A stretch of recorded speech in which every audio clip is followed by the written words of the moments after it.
In this remote farming community, hospital space is as valuable as any crop. We're kind of busting at the seams in terms of our bed capacity.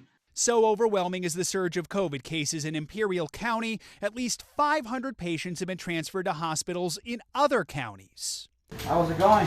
Dr. Adolph Edward is CEO of El Centro Regional Medical Center, which is now putting up tents in the parking lot to handle the patient overflow, a familiar sight for this military veteran who served in Iraq. It actually reminds me of the war. This time the war zone actually is here in our own country, and it's a war against COVID. Here, it's hospital workers on the front lines. I'm starting to understand what PTSD looks like. It's like this. But just know that we're all praying that this comes to an end soon. And we just want to go back to normal. The population in Imperial County is 85% Latino, a community hit disproportionately hard by COVID-19. Even before the pandemic, the region was plagued by high rates of poverty, obesity, and asthma, problems now inflamed by the virus. The county is also feeling the impact of the coronavirus crisis in neighboring Mexico, where thousands of American citizens live, legally traveling back and forth.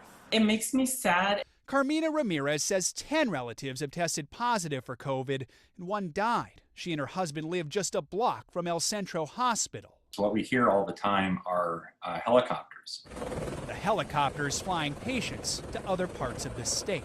This is a marathon and not a sprint, and it really feels exhausting sometimes. Sergio Cardenas is with Reach Air Medical Services, the company that's transporting patients. Before the pandemic, they usually did 1 or 2 transfers a day. Now it's around 15 to 17 a day. I would guess there are days where it's just overwhelming. You used to be able to clock out, 5 o'clock comes around, you can clock out. Now the phone rings at all hours of the day, and there's really no time off.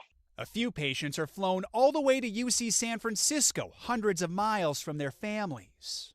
I think communication becomes very challenging, and I think with these faraway families, you kind of have to be even more available and more open. As hospital beds fill up across the state, Imperial County worries it'll become harder to find places to treat patients. Outside El Centro Hospital, one tent sits empty, but likely not for long.